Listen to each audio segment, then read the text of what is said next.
Ұйықтап жатқанда видеоға шайтанды түсіріп алған адам туралы кім естіді? Оның есімі Матео болатын. Ол ұзақ уақыт бойы жиі қайталанатын ұйқы параличінен зардап шекті.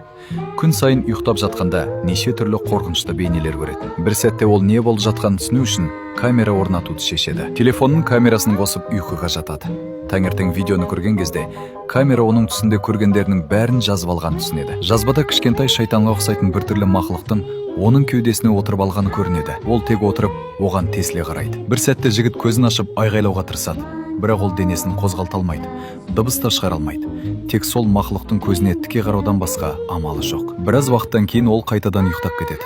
Бірақ мақұлық оның кеудесінде отыруын жалғастыра береді. Содан соң әлгі жаратылыс кенет бұрылып, тікелей камераға қарайды.